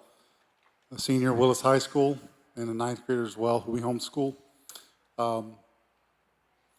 Professionally, I've spent the last 20 years in public service. Started out right out of high school working for TDC as a correctional officer. Was there for about 10 months. Left there, went to work in retail asset protection, catching shoplifters for Kmart until the local Kmart I worked at filed bankruptcy and they closed down. I was able to get on at Walmart. My friends of mine worked at Walmart, so transitioned over to Walmart and did the same thing, retail asset protection for 5 years. That's where I met a lot of law enforcement, a lot of Conroe PD officers, and developed relationships with those officers over the years that led me into a career in law enforcement. Went to the police academy and I then got hired on to the sheriff's office under Sheriff Tommy Gage and worked there from 2007 to 2012. Left the agency to get on a better day shift schedule for the family life and spent the last 13 years working at the Postal Service at the federal government. I left there to run for political office, and you cannot run for political office along party lines if you work for the federal government. So I left there. I'm currently working back at the sheriff's office under our current sheriff, Wesley Doolittle, in a civilian role. Right now, my goal is to be elected to your next Justice of the Peace. So, again, Scott Carson, thank you. Thank you. All right. Mr. Luley, you have 2 minutes. Thank y'all for coming tonight, and thank y'all for sticking through for the whole event. So I know we're last, so thank y'all. And Mr. Wright, thank you for doing this, and thank everybody for having us. I'm honored to be here. I'm Brian Luley. I'm running for Justice of the Peace for Precinct 1. I'm a Christian, first of all. I'm a father and married to a most amazing woman who's a school teacher. God love her. And but a little bit about me. You know, I work for Commissioner Walker for Precinct 1 as Special Projects Coordinator. Prior to that, I spent 13 years as full-time peace officer, where I rose to the rank of a captain, and I was a captain over the mental health and civil division. Over the mental health, I was helped created the crisis intervention team that is currently now that runs of Montgomery County. Captain over the civil division, which works hand in hand with the JP's office. You know, I've had to work security of the courts. I've had to serve papers for the courts, and I've had to do the judgments and serve the orders from the courts. That's where I've worked hand in hand with Judge Mack and Lanny Moriarty, and I have 13 years of experience doing that, and I've teamed up with them, and I've been in his court numerous times. He's done a fantastic job. And I want to continue that service. I've had an amazing career. I've had 15 years with Montgomery County and enjoyed every minute of it and still there. And I'd like to continue that and like to continue with the service for the community. There's 4 words that I like to live by, and that's learn, try, stay, and care. And I can go further into those, but you'd be amazed if you apply those 4 words into your life, how much you can move and how much you can make a difference in your life and do so many great things. And I am running for the Justice of the Peace. I strongly feel like it's a great position. We've been fortunate enough to have great judges before, and I want to continue that service. And I guess my time's up, so I want to thank you all. Thank you. And now, Mr. Wagoner, you've got 2 minutes. All right, good evening, everyone. Like they said, thank y'all for sticking it out. I know it's late here. We appreciate y'all being here and hearing us. I'm William Wagner. I'm the current City of Conroe judge. I was born and raised here in Montgomery County.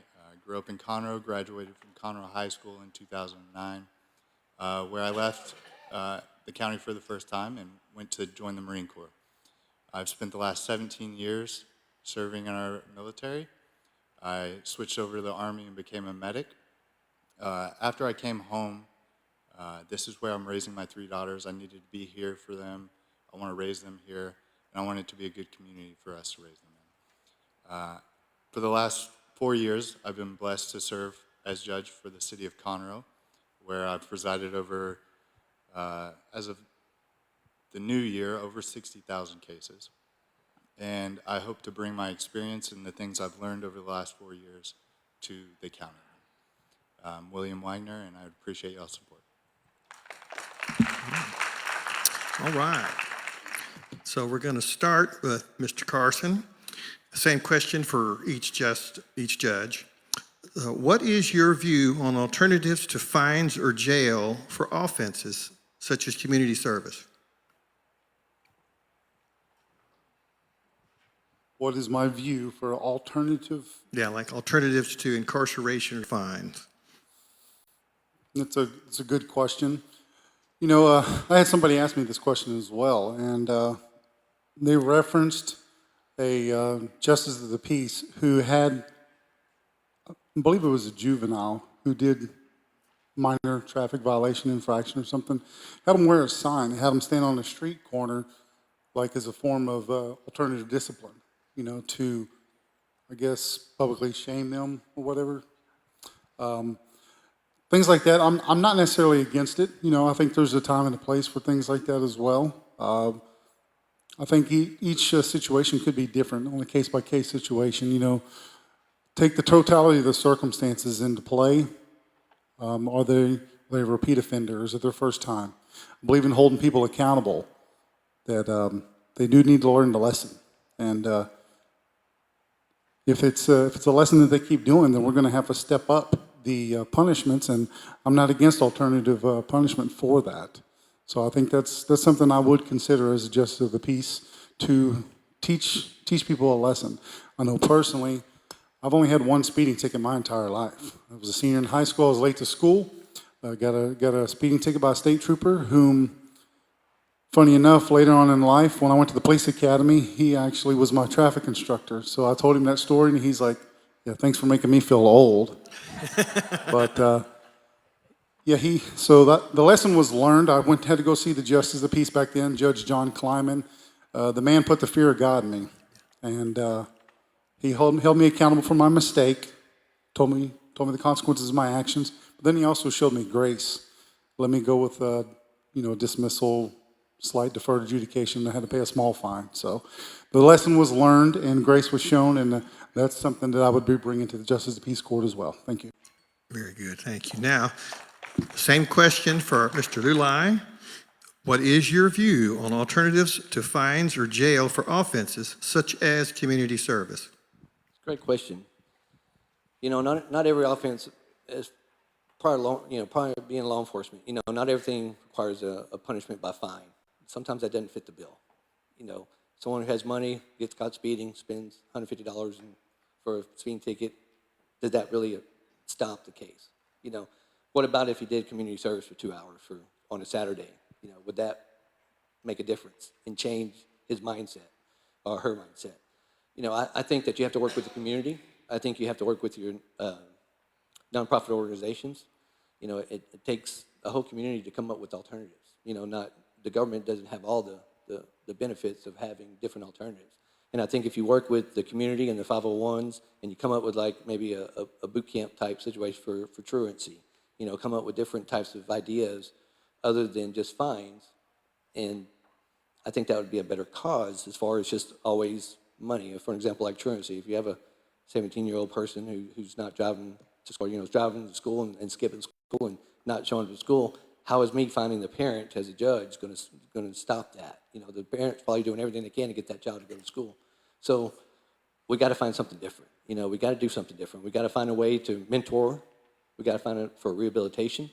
You know, all my years of service with mental health, you know, it was jail diversion.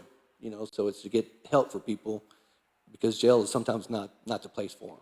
And all it does is tack on a criminal history to someone that may affect them for the rest of their lives. So with that, you got to be compassionate, but you got to be tough on crime, but you got to be firm, but you have to be fair. So I think there needs to be other alternatives out there, and it has to be a community effort because it takes everybody to make that happen. So thank you. Thank you, Mr. Lulai.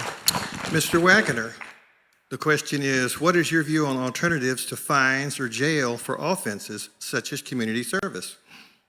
That's a good question. That's actually one of the things we're required to do. Whenever someone comes in, I feel it's about hearing them, talking to them, understanding their situation, Do they have the ability to pay this fine? What's the impact going to be on their life?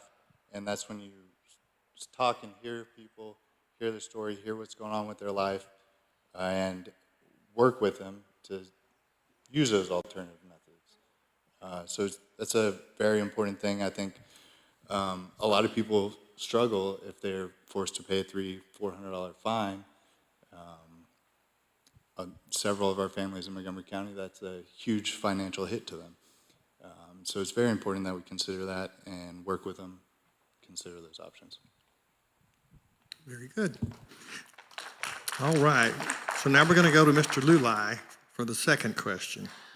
Have you observed, this question asks JP1 court to see what cases come in and how they're handled.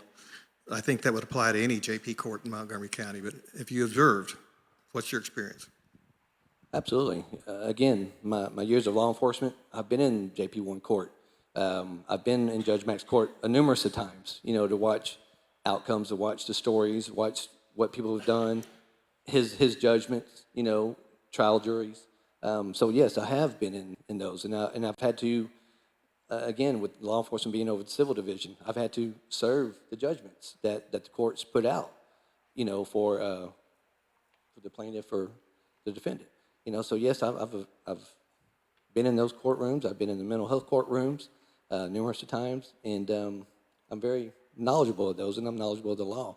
And I think that's what's going to help with the Justice of the Peace Court. Very good. Mr. Wagoner, same question. Have you observed JP court, I would say any JP court, and see what kind of cases come in and how they're handled?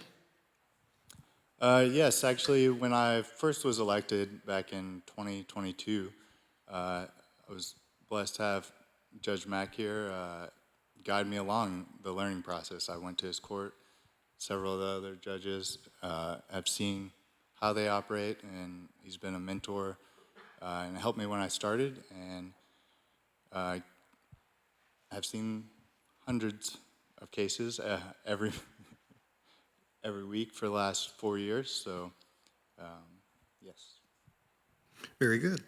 And Mr. Carson, have you observed JP court to see what kind of cases come in and how they're handled?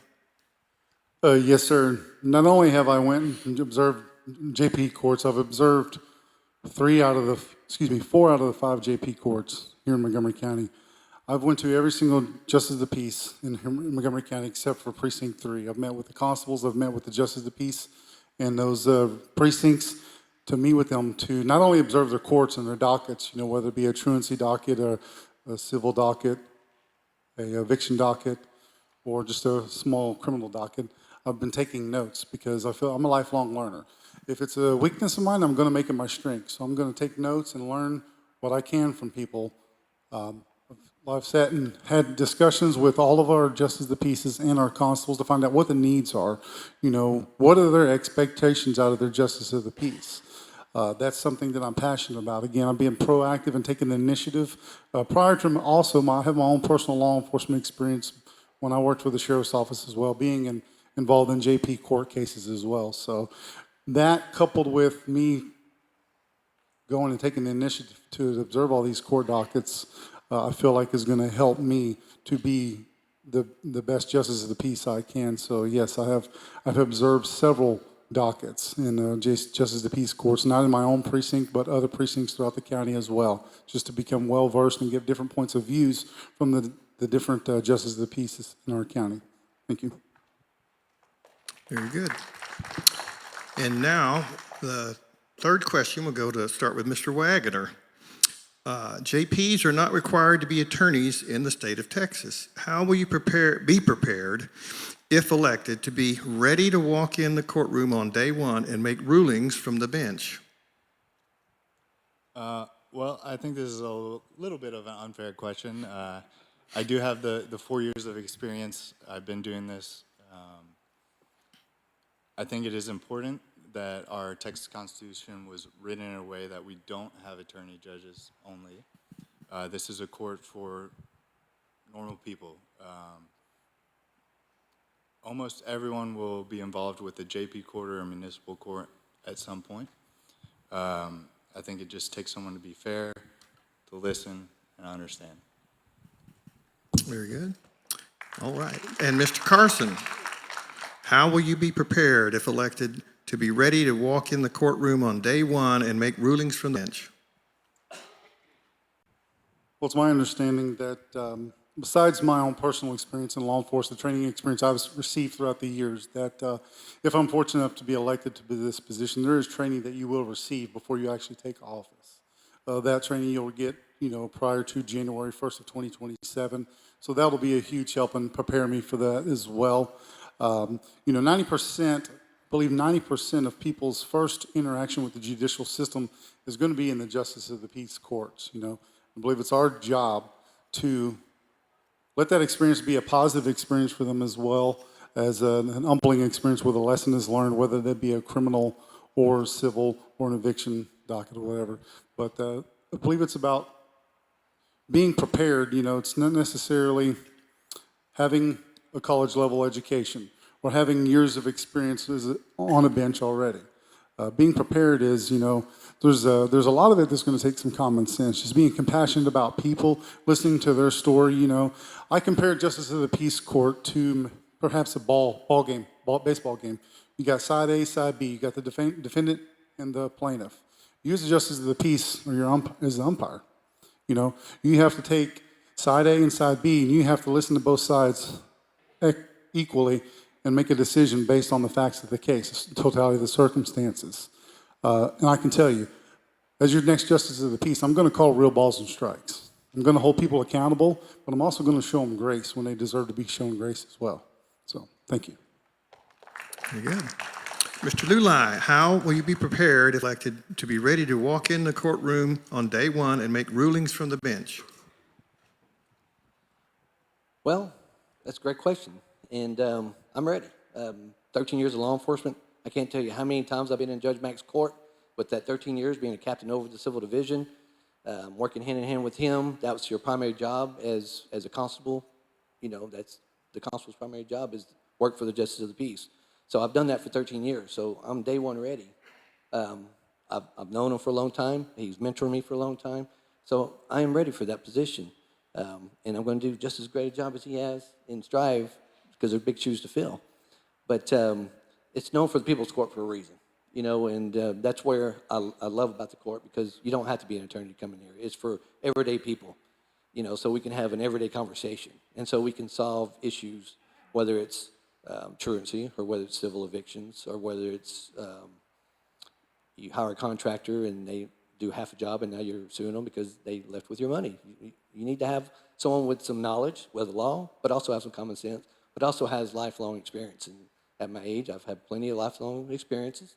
I've worked 13 years and I'm still a licensed peace officer, so 15 years total of law enforcement. So I've seen a lot, and I believe that I'm day one ready with my experience, and I look forward to that if elected. And like I said, I think it's one of the greatest positions in the world because of the fact that you don't have to have lawyers involved and that you can have an everyday conversation and solve issues.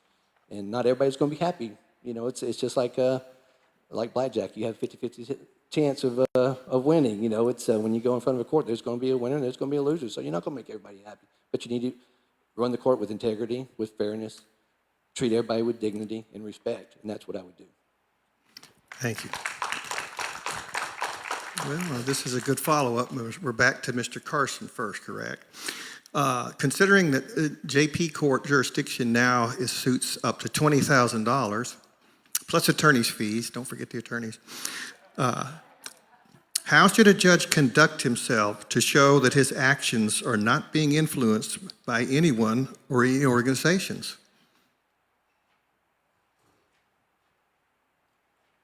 That is a good question. I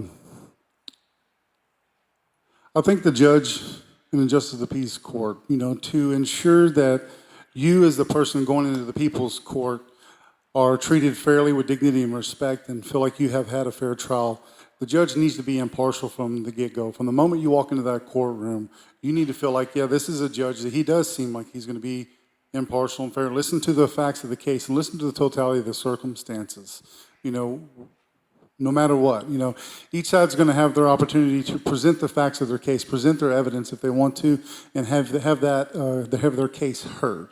It's called the People's Court for a reason.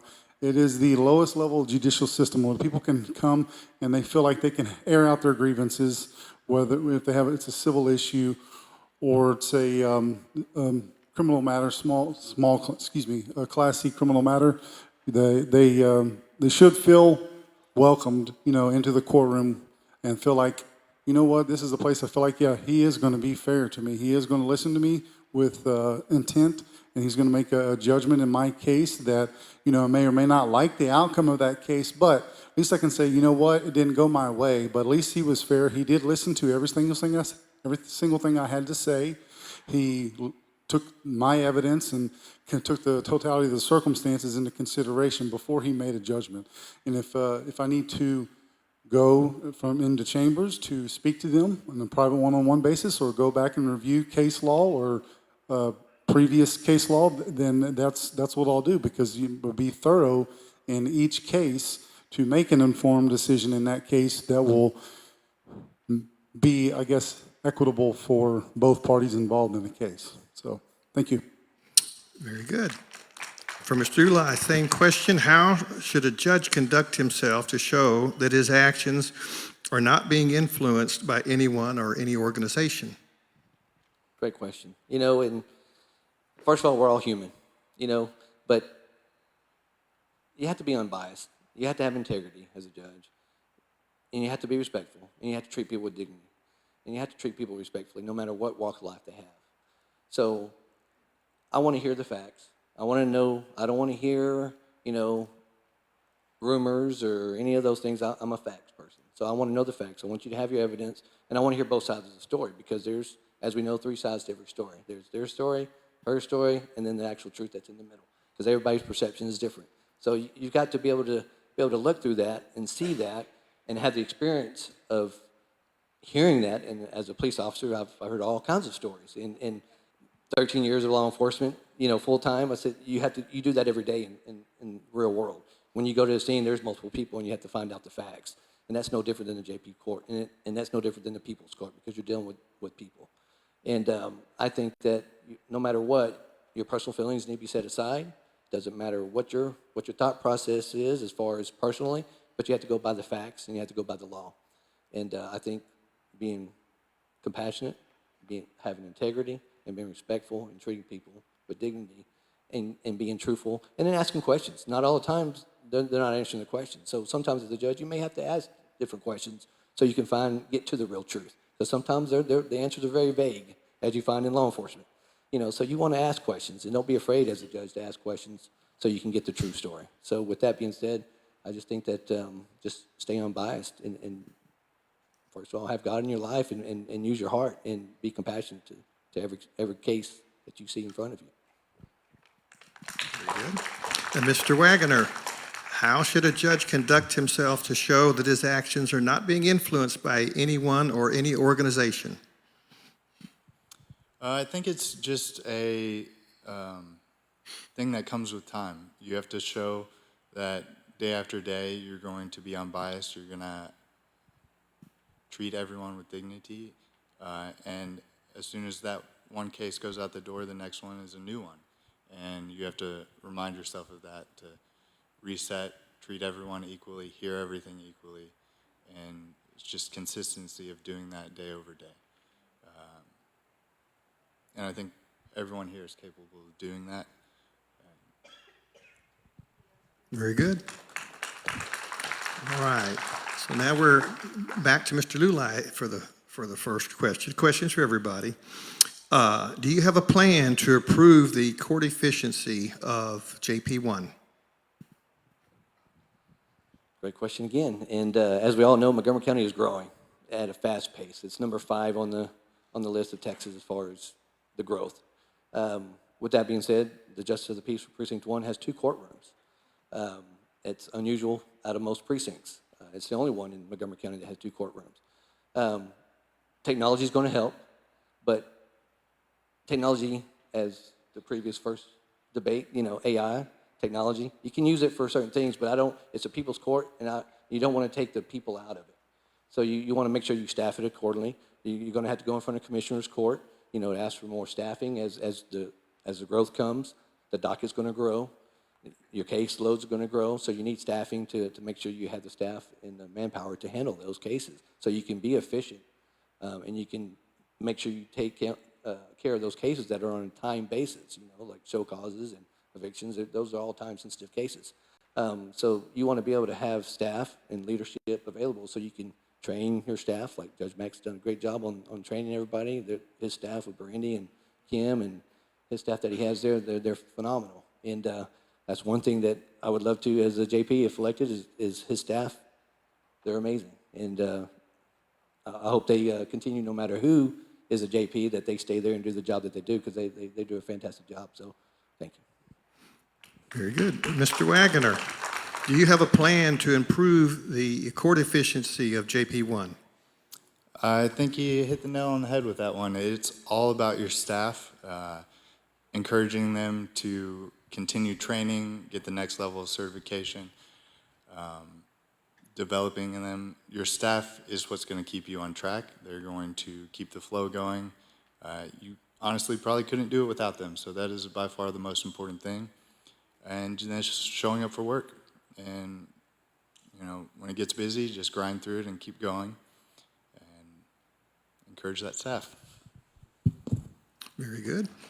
Mr. Carson, do you have a plan to improve the court efficiency of JP1? The efficiency of courtroom exit, just to echo what both my opponents here said, that it does depend on the staff, and they do a very good job. And while I'm out and having these interviews and conversations with the other justices of the peace in our precincts, something that they kept bringing up was how well the staff in the Justice of the Peace Precinct 1 runs the courtroom. They consider them the gold standard. If there's any issues in other Justice of the Peace courtrooms throughout our county, they contact Precinct 1 to ask the questions, to get the questions answered that they need, or find out how we run this more efficiently or whatever. So I will tell you that I know that our area, Precinct 1, is probably the fastest growing area in Montgomery County right now. We had a demographic study done with the school district about 1.5 years ago that said in the next 8 to 10 years, we're going to have an additional 33,000 new homes just in Willis ISD area alone. So that equates to about a little over 9,600 students to about close to 20,000 students. So with that population growth is going to come more traffic infractions. It's going to come more civil disputes. It's going to come more evictions. So I think with the growth that's coming, it's important to stay ahead of the growth as far as updating your efficiency in your courtrooms with the computer technology, with your staff training, and just the overall how the court is run. You hire good quality people that will take pride in what they do. They're going to run your courtroom. Your staff for you is going to, your staff is going to run that Justice of the Peace courtroom for you very efficiently. But like I said, I can't tell you how many times I've had other JPs that I've sat and talked to brag about how well and efficient JP1 court is ran, and that they come to them with any questions that they have already. So they have already set the gold standard. So thank you. Very good. And so the next question will begin with Mr. Wagoner. It's kind of a multi-faceted question. So who are your top donors, and what percentage of your campaign funds come from individual contributions under $500 versus over $500 or PACs? And how much have come from within your district as opposed to funds from outside your district? 100% of my donations are under the $500. It's all been small donations, and mostly myself, so from all within Precinct 1. Very good. Mr. Carson, same complex question. Who are your top donors? What percent of campaign funds come from contributions under $500 versus over $500 or PACs? And how much is within your district? Well, I can tell you that right now, probably over 80% of my campaign is self-funded right now. I put myself in a good position to where we could do that because when I was going out, I just didn't dip my toe into this. You know, when I heard the rumblings that Judge Mack was not going to rerun, I did my due diligence. I went and spoke to family and friends, and I went and spoke to community leaders, faith leaders, and elected officials. You know, part of my reasoning for going out and speaking to them was to gain their insight, gain their knowledge, and seek their counsel on how to do a good job. And I got a lot of encouragement from them. I didn't want to go to them strictly to ask for their funds. I wanted to get their knowledge and their insight as to what the role entails and how I can be the best justice of the peace I can be, you know, learning from them in that role. So, like I said, over 80% of my campaign right now is self-funded. I wanted the people to know that I have some skin in the game. I have my own skin in this game to do that. I have received donations and they're all within Precinct 1 here as well. So, I will tell you too that I'm a very community-oriented person. That I stay engaged in my community. I believe in giving back to my community. So I do contribute to the youth of our community through different organizations as well, and that is something that I will continue to do whether I'm elected to this position or not. So thank you. Very good. And Mr. Lulai, who are your top donors? What percentage of your campaign funds come from contributions under 500 versus over 500 or PACs? And how much of the funds come from within your district? That's a good question. One, over 500 that I have, and that's from a private individual. The rest are all been from individuals, but all within the district, all within the precinct. I'm not a huge... It's hard to ask people for money, especially during the Christmas time and the holiday time, and so a lot of it's self-funded. A lot of it's from my own pocket that I've used so far. Of course, as all candidates, it's expensive to run a campaign, so you have to ask for contributions. But to answer the question, though, it's only one that was over the 500 mark, and the rest have been under that. So you reach out to the community, and every $1 helps with that. So, yes. Very good. And the time has come for each of you to make your 2-minute closing argument. And we'll go ahead and start with Mr. Carson. Closing argument? Yes. That's that lawyer in him. That's right. Thank y'all for your time. Thank you, Jay Wright, for moderating this for us. Thank you to Grace Church for hosting us here this evening.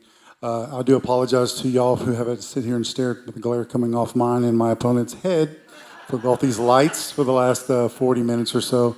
But I'm excited about the possibilities of being elected to the Justice of the Peace. It's something that's important to me. You know, I've always been involved in my community. I'm highly engaged in the community. I have just been blessed to live here with my wife of 20 years married this year, live in this area. I've always tried to teach my boys that the highest form of citizenship is volunteering and giving back to your community, whatever shape, form, or fashion that looks like. You know, try to be a good example to them. Some of my most memorable years so far with my kids has been coaching them in Little League Baseball, coaching my older son in Little League Baseball. Not only did it impact him, the other kids that were on the team as well, I felt like I had an impact on them also, you know.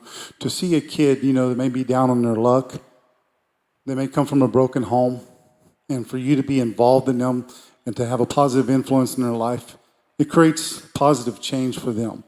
And not only creates positive change for that kid, it also creates generational positive change. They're going to remember those interactions as a kid. They're going to grow up and they're going to teach their kids in the same way. So I think part of my qualities as a human being, as a person, the way I was raised and just life experiences is going to bode very well for me in the role as the Justice of the Peace. And I feel like that if I'm fortunate enough to be elected to this position, you know, that I'm a lifelong learner. I'm always willing to learn new things. So if there's something that needs to be changed, I'm willing to listen and change it. So if I wanted to speak to the previous administration that's in the audience with us tonight, Judge Mack, you know, he's been an inspiration to me. So because if he can go from being a janitor to a judge in our county, then that's very inspirational to me as well. And I feel like I can go from being like a mailman to a Justice of the Peace judge as well. So again, my name is Scott Carson, running for Justice of the Peace, Precinct 1, and I would greatly appreciate y'all's support. Thank you for your time. Thank you. Mr. Lulai, you have 2 minutes. Well, I want to thank my candidates up here. I think y'all have a good choice. You know, you had 3 choices out there right now, or well, I guess there's 4, but 3 Republican choices to choose from. And I think it's going to be a great campaign. I think it's going to be based on experience. It's going to be based on knowledge. And I truly feel that with my years of service as far as law enforcement, I'm day one ready.